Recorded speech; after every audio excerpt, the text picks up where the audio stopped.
You have to sometimes be in enough pain where you hit rock bottom and then you go even lower until you're finally ready to do anything.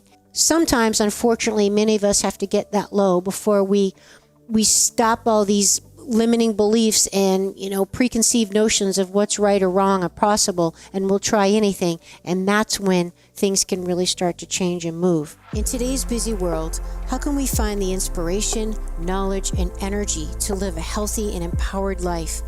If we balance and harmonize our mind, exercise our body, live according to the laws of nature, and connect to spirit, can we find a way to heal, become our authentic self, and live our purpose with love?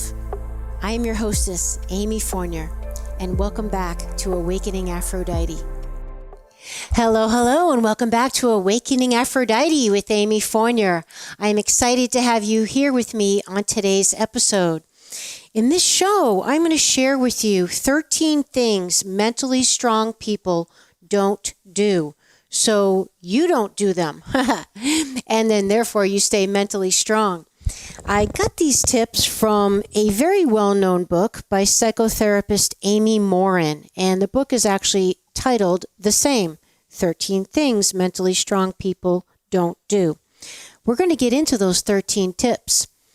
But before we do, I wanted to give a shout out and a big, huge virtual hug and thank you to one of my recent podcast reviews on Apple iTunes.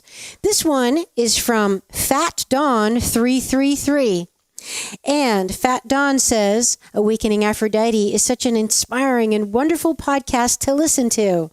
I've enjoyed every minute of every episode so far. I've told all my friends and family to subscribe because there's something for everyone. Amy has a way of saying just how you feel, even if you didn't realize it or are too embarrassed to admit it. We're all women who struggle with something and want to love ourselves and our lives. Amy and this podcast are the perfect way to start. Thank you, Amy. Wow. I am just humbly grateful to that. Wow, what a heartfelt and beautiful sentiment and review. I'm deeply grateful. Thank you, Fat Donnie 333. I really appreciate it. And thank you for everyone else who has taken the time to write a review, because they really are critical to the show's survival in the huge podcast world. And thank you for everyone who's sharing the show and sending me messages and all that fun stuff, because I love having a relationship with you. I'm a real flesh and blood person. I'm assuming you are too. And let's have a real relationship, which means reciprocal, two-way, not just one way, as in giving out or just getting back, but giving and receiving. So thank you for relating with me. All right, let's get to today's episode. 13 things mentally strong people don't do.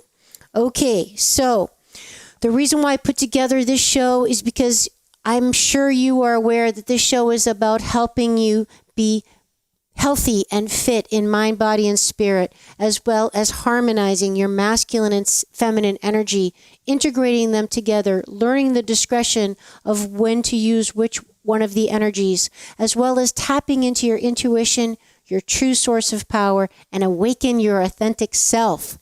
So, obviously, this topic is very important because mental and emotional fitness is near and dear to my heart. It is truly often the missing piece in a lot of people's healthy lifestyle and fitness program. They've dialed in the diet, they're drinking enough water, they're getting to bed on time, they're turning off the electricity, they're getting off social media and getting into nature, they're spending time with people they love and pets and family and friends, but they have trouble with the way they think. They have trouble with negative self-talk. They have trouble with negative thinking. They have trouble with limiting beliefs or self-doubt, or feeling like expectations are not realistic, or they don't give themselves enough credit for realistic expectations. So mental fitness, in my vast experience over 3 decades in this industry, has been a huge barrier for a lot of people getting to that level of health and fitness that they really aspire to achieve. So we have to have an open mind. That is where we begin. And that begins with just believing that you can change and improve your life. Just that thought. You have to have hope. Where there's hope, there's life. And when there's life, there's hope. Once you start losing hope and feel like, what's the point? It's worthless. The battle is pretty much over. It's a self-fulfilling prophecy. Because if you feel that way, you can guarantee it definitely is over. So we have to have hope, and we have to believe we can improve our lives and keep striving and looking for ways until you find the answers that you're seeking. Don't give up, because they are out there. Sometimes you just have to really open your heart and mind and be in enough pain, frankly. You have to sometimes be in enough pain where you hit rock bottom and then you go even lower until you're finally ready to do anything. Like, I will try anything at this point to change the situation. Sometimes, unfortunately, many of us have to get that low before we stop all these limiting beliefs and, preconceived notions of what's right or wrong or possible, and we'll try anything. And that's when things can really start to change and move. Sometimes it's about what we have to take away and stop doing rather than what we need to start doing and stop doing. So we need to take away our closed-minded thinking, our thinking like this is the only way, I know everything. So I've discovered that, number one, we have to be aware of and focus on changing the bad habits. Number two, we have to also focus on changing those thought patterns. And number three, we have to focus on changing those beliefs, which can hold us back from getting what we want. And some of these would include, number one, feeling like a victim. Number two, complaining about your circumstances. And number three, distracting yourself from things that hurt or make you feel bad, but that you really need to address and rip off that Band-Aid and deal with so you can truly move on. These are three things that I found people have to stop doing so they can get to where they want to get. And I will repeat them. Number one, stop feeling like a victim. Stop feeling like you don't have power or control over your life. We always have the power to choose what our boundaries are, what our limits are, what our priorities are, and if we want to actually live our values, or if we're just doing lip service or playing games with ourselves. We have to take back our power and not feel like life is happening to us, but rather we have the locus of control. And until you get that feeling like you can do something to change your life, it's not in your genes, it's not in your DNA, it's not something you have to do to make other people happy or because of responsibilities. It's always a choice. And you have to keep that power inside yourself. Otherwise, you'll be resentful, and you're never going to be happy. I guarantee it. Number two, like I mentioned, complaining about your circumstances. This obviously goes with being a victim. If you find yourself or other people constantly complaining about the situation, that's something you need to stop doing, because when you're complaining, you're acting like a victim, okay? Complaining means it's something that you don't like or would like to change. So you know what they say. You either change it, or you change your mindset about it, accept it, or you move out of the situation. So change the situation, accept the situation, or move yourself out of the situation so it doesn't affect you anymore. But complaining gets you absolutely nowhere other than, again, feeling like a victim. And lastly, distracting yourself from things that make you hurt or feel bad.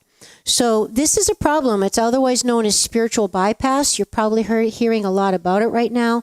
It's like sticking that happy smiley face on everything, like everything's fine, I'm fine, everything's fine, I'm doing great, how are you? And you're really not. Or being okay with something, or just going along with something and biting your tongue when it's just like ripping up your stomach inside and you want to say something, but you don't want to get someone upset and deal with getting them angry and all that stuff. So what we tend to do when we do that is then we distract ourselves from those uncomfortable feelings by social media, over shopping, overeating, overspending, over drinking, over exercising, over anything, oversleeping, right? Or numbing it out with medications or other kinds of drugs or mood enhancers or alterators. So we don't want to do that. Okay, we don't want to do that because eventually you're going to pay the price for that. That's not dealing with the problem, right? It's putting a temporary Band-Aid on it, and it's certainly not respecting yourself. So dealing with the things that hurt us and make us feel bad are a big part of emotional fitness. All these things don't actually solve the problem, and therefore we can never move on and truly make progress. Basically, you're just going to be spinning those wheels. And you know me, I'm all about progress, baby. Not perfection, but progress. We need to make progress in order to feel good. No one wants to feel like they're stuck, right? You're just stuck in the same place. And that's just so disheartening and just deflating, right? We have to feel, even if it's baby steps, at least I'm moving in the right direction. That's very, very important. So if you're making progress, high fives to you. Way to go. All right. So let's get to psychotherapist Amy Morin's 13 things mentally strong people don't do, now that I've kind of set the groundwork there. Number 1, they don't waste time feeling sorry for themselves. Ouch. Starting with the big one. It's futile to wallow in your problems, exaggerate your misfortunes, and to keep a score of how many hardships you've endured. Whether you're struggling to pay your bills or experiencing a serious health problem, throwing a pity party only makes things worse. Self-pity keeps you focused on the problem. Poor me. And prevents you from developing a solution. You get stuck in that same mind. It's like a closed mindset. You're focused on the problem. If you're focused on the problem, you're not focusing on the solution. It's like whatever you focus on is what you get. I mentioned this in other shows. Like, I think it was the show on 12 tips to helping you deal with anxiety. I'll have to look and see what episode number that was. But in that, I talk about how the number 1 tip that was my favorite was asking yourself, what is another way I can look at this situation? Okay, that just right there opens up a whole new mindset as to how you can look at something rather than being tunnel vision focused, which will make you unconsciously exclude all other possibilities. Your imagination and creativity goes right out the window, and we know that imagination and creativity are the keys to progress, innovation, self-fulfillment, happiness, personal expression, all that good stuff. Okay? So, don't waste time feeling sorry for yourself. Hardship and sorrow are inevitable. It's true, but feeling sorry for yourself is a choice. You are choosing to feel sorry for yourself. I'm bringing the tough love for you today. Sorry, but I want to give it to you straight. Even when you can't solve the problem, you can choose to control your attitude about it. Find 3 things to be grateful for every day to keep self-pity at bay. That's kind of a popular thing people do nowadays. They have a gratitude journal. I know pretty much every day of the week, most days of the week, in my morning prayers and meditation, I usually write down a list of things I'm grateful for, just whatever off the top of my head. I try to be creative about it, so I'm not always listing the same things, like my health and my fresh air and all my abundance and being able to have food on my table and all the obvious things. I use those things when I can't think of anything and I'm wallowing in a borderline pity party, I will admit. But most of the time, I can be pretty creative and really try to open my heart and mind to all the things that I take for granted that I really should be grateful for. So I think that's a great idea to get you out of the pity party by just starting with things that you are grateful for. Number 2, mentally strong people don't give their power away. You can't feel like a victim and be mentally strong. It's impossible to have them both at the same time. Obviously, right? If your thoughts send you into victim mode, like my sister drives me crazy or my boss makes me feel bad about myself, you are basically giving your power away to others to have over you. No one has power over the way you think, feel, or behave. No one. You do. Take back your power.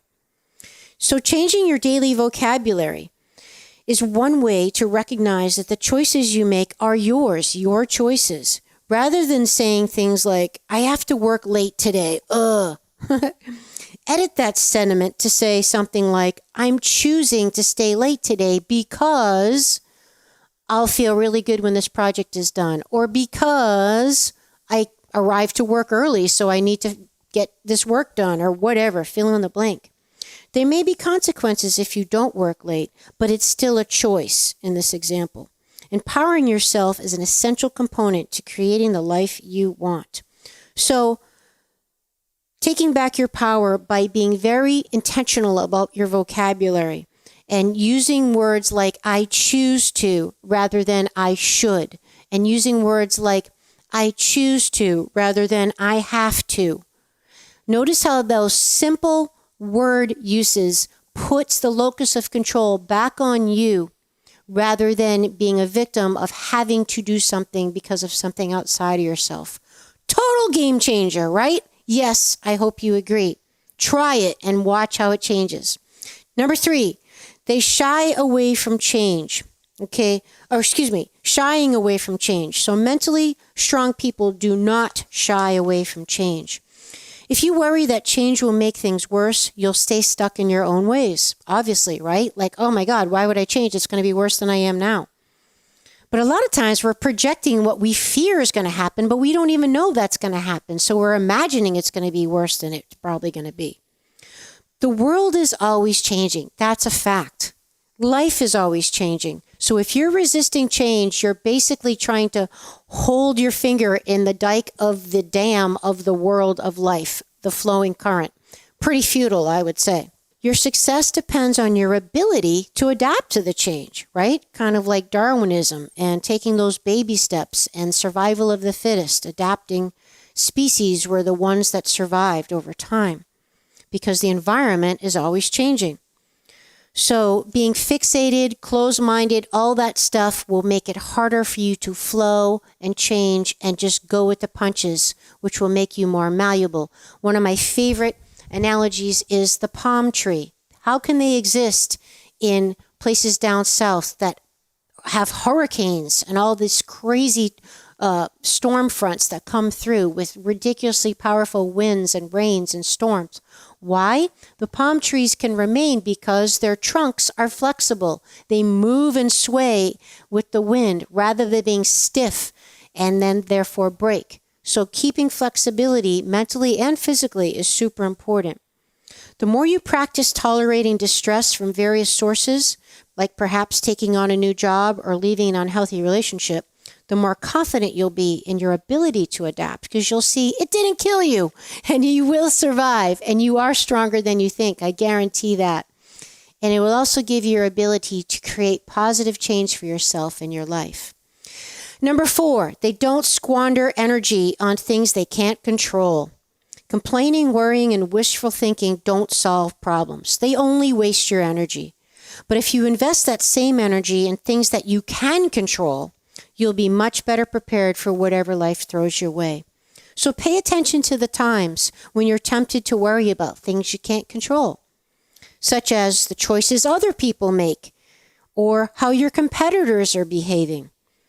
And devote that energy to something more productive, such as finishing a project at work or home or helping a friend with hers.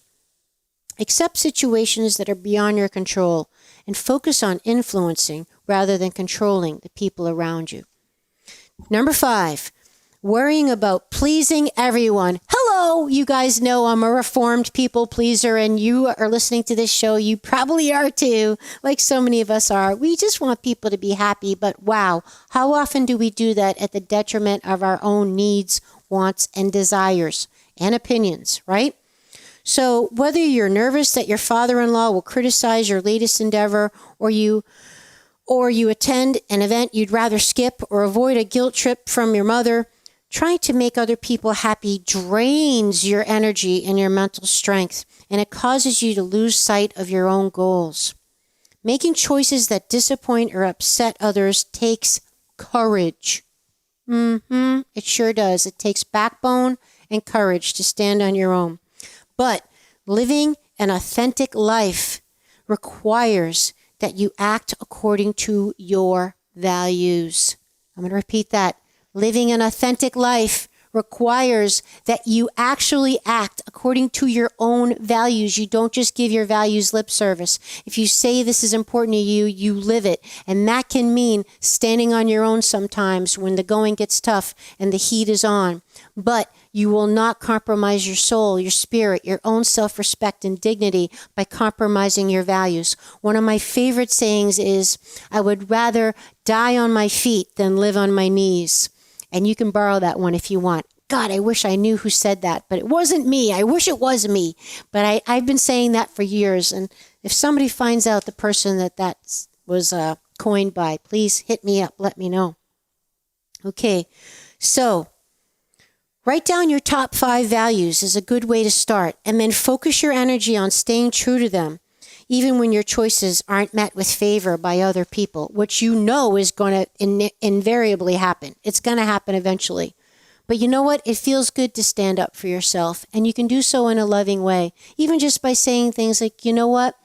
I'm sorry, but that doesn't work for me, or this is important to me, or this is something I need to do, blah, blah, blah. Okay, you can speak your needs with love. Number 5, fear taking risks. If something seems scary, you might not take the risk, even small one. On the contrary, if you're excited about a new opportunity, you may overlook a giant risk and forge ahead. Emotions cloud your judgment and interfere with your ability to accurately calculate risk.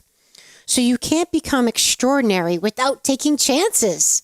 Okay? Extraordinary is just that, extraordinary. And that means you got to go above and beyond the ordinary to be extraordinary. And that means you got to take a chance. You got to put it out there. So a successful outcome depends on your ability to take the right risks. Acknowledge how you're feeling about a certain risk and then recognize how your emotions influence your thoughts. Create a list of the pros and cons of taking a risk. That's often what I do to help you calculate if it's the right decision for you. Actually, write it down on a piece of paper, pros and cons of doing this action. And that will help you make the decision based on a balance of emotion and logic, the masculine and the feminine, right? Again, utilizing both parts of yourself, knowing, should I be more logical or be more emotional? How can I blend these two together to come with the final optimal decision? Okay? And always remember, focus on what you do want, not what you don't want. Okay, number 7, they don't dwell on the past. While learning from the past helps you build mental strength, ruminating is harmful. And ruminating just means playing that tape over and over and over and over and over and over and over again. Ruminating like a circle. Okay? Constantly questioning your past choices or romanticizing about the good old days keeps you from both enjoying the present and making the future as good as it can be. Make peace with the past. Sometimes doing so will involve forgiving someone who hurt you, or other times moving forward means letting go of regret. Rather than reliving your past, work through the painful emotions that keep you stuck so you can truly move on. Tip number 8, they don't repeat their mistakes, okay? You know that saying, it wasn't a mistake if you learned something from it, and you didn't learn anything from it if you keep repeating it. And if you keep repeating it, it means life continues to give you the same lesson until you learn it. So if you find this is like Groundhog Day, I keep dating the same kind of person, I keep doing the same thing, I keep making the same mistake, blah, blah, blah. Hello. Well, that means life is going to keep giving you that lesson until you really, really learn it and then evolve to the next level of soul school. Okay? So whether you felt embarrassed when you gave the wrong answer in class or you were scolded for messing up, you may have learned from a young age that mistakes are bad. So you may hide or excuse your mistakes to bury the shame associated with them. And doing so will prevent you from learning from them, however. Whether you gained back the weight you had worked so hard to lose or forgot an important deadline, view each misstep as an opportunity for growth. Set aside your pride and humbly evaluate why you goofed up. Use that knowledge to then move forward, now better than before. All right. So yes, I feel like we can use that energy to fuel ourselves and empower ourselves so we don't repeat those same mistakes. Tip number 9. They don't resent other people's successes. This is a big one. How often do you scroll through social media and everybody's super amazing highlight reel and feel pangs of unworthiness, pangs of insecurity, pangs of loserdom? Oh my God, look at their amazing life. They're so amazing. And I am boring and nothing is happening and I'm a loser. Right? We often do that. And then or even looking at happy relationships or whatever it is that we think we don't have that we want that someone else has. Well, watching a coworker receive a promotion or hearing a friend talk about her latest achievement or seeing a family member buy a new car you can't afford, all these things can stir up feelings of envy. But jealousy shifts the focus from your own efforts and abilities and interferes with your ability to reach your goals and puts them on somebody else. So I suggest write down your definition of success. And in one of my previous episodes, which was the one on 10 Tips for Joy by Abraham Hicks, they define success by the amount of joy you feel. Check out that episode if you want more on that. But if you write down your own personal definition of success, then when you're secure in that definition, you'll stop resenting others for attaining their goals, and instead you'll stay committed to achieving and reaching your own. Like, okay, I love how that's a great example how that can actually be possible. Thank you for showing me this example of what's possible. Rather than being jealous or insecure or threatened by someone having something you want, maybe it could inspire you as in thank you for showing me, putting into my conscious awareness that that is possible. So you have it, so I can have it too. So you're turning that into a positive and in a situation where you're grateful rather than feeling bad. Recognize that when other people reach their goals, their accomplishments don't minimize your achievements. That's a big one. All right, getting toward the end. Number 10, giving up after their first failure. That's something mentally strong people do not do. Some people avoid failure at all costs because it unravels their sense of self-worth. Right? How many people do you know that don't even try because they know that, or they think they're going to fail and they don't want to fail because that's going to feel bad. So they don't even bother trying. Oh my God, it's a common thing. Not trying at all or giving up after your first attempt will prevent you from reaching your potential, obviously. Almost every story about a wildly successful person starts with tales of them repeatedly failing. Hello, consider Thomas Edison and his 1,000 failure attempts before he invented the light bulb, for instance. That's a famous one. Or Michael Jordan, or all these, it's just pick somebody. There really virtually isn't anybody who's super successful that doesn't have a litany of failures. It's just that we don't see all those. We don't see all the blood, sweat, and tears that turned into these quote unquote overnight successes, right? So face your fear of defeat head on by stretching yourself to your limits. Even when you feel embarrassed, rejected, or ashamed, hold your head high and refuse to let a lack of success define you as a person. Focus on improving your skills and be willing to try again after you fail. Okay? Remember, defeat doesn't define you and who you are. Okay? There's a difference between failing and being a failure. Okay? We have to be very conscious of how we identify ourselves, okay? I can make a bad choice or do something bad, but that doesn't make me a bad person, okay? There's a difference. Be very conscious on how you identify. You could fail at something, make a mistake, flop at something, embarrass yourself, whatever, but that doesn't make you a loser now.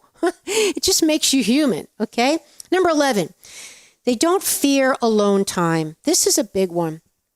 Solitude can sometimes feel unproductive. For some people, the thought of being alone with their thoughts is downright even scary.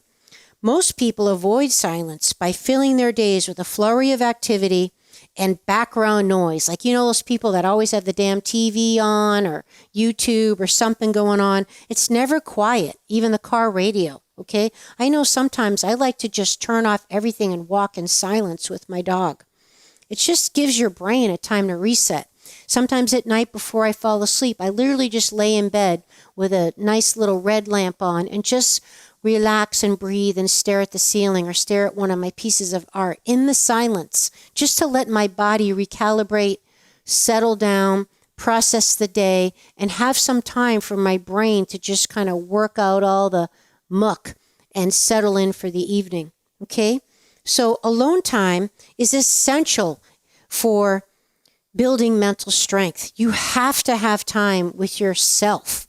Absolutely critical. So carve at least 10 minutes a day to gather your thoughts without any distractions or influence from the outside world. That includes music, iPods, podcasts, whatever, TV, obviously, YouTube, anything.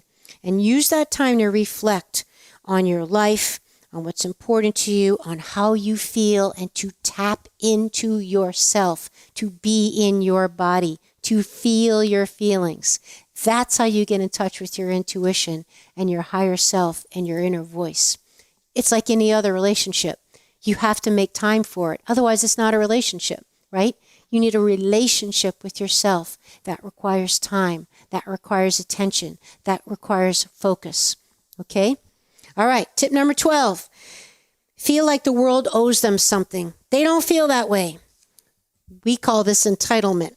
So mentally strong people do not feel entitled. We like to think that if we put in enough hard work or tough it out through the bad times, then we deserve success, right? Like, I've worked so hard. I deserve it. I earned it. Wow. Well, waiting for the world to give you what you think you're owed is not a productive life strategy. I got a news flash for you. It's probably not a good plan, okay? So take notice of times when you feel as though you deserve something better, right? Intentionally focus on all that you have to give rather than what you think you deserve or life should be giving you. Regardless of whether you think you've been dealt a fair hand in life, you have gifts to share with others. And honestly, life doesn't owe you anything. Life gave you life. The rest of it is up to you. All right, here we are at the end of Amy Morin's 13 Things Mentally Strong People Don't Do. Are you ready for the finale?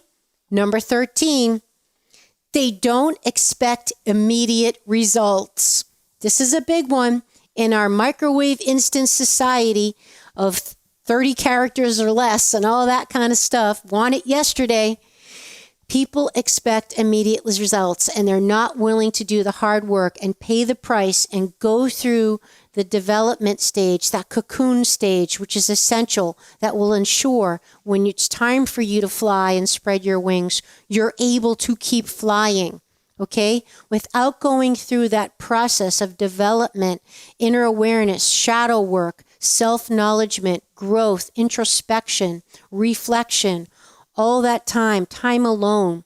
Without that time, you will never develop strong enough wings to sustain you when life brings you all these things you say you want.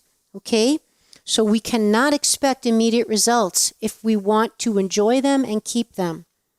Self-growth develops slowly.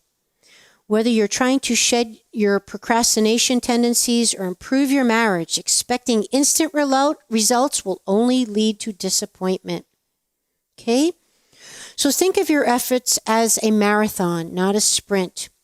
View bumps in the road as minor setbacks rather than total roadblocks or a detour.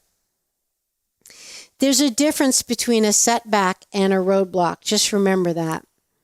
You'll need all the mental strength you can muster at some point in your life, whether it's the loss of a loved one, a financial hardship, or a major health problem. That's for sure. Mental strength will give you the resilience to push through the changes. And mental strength is something that is cultivated through the school of hard knocks, facing the hard things, making the tough decisions, having the hard conversation, dealing with the white elephant in the room, okay? Mental strength is like any other type of strength. It's something that's developed by pushing against something hard and resistant, okay? It's like any other attribute, whether it be physical or emotional.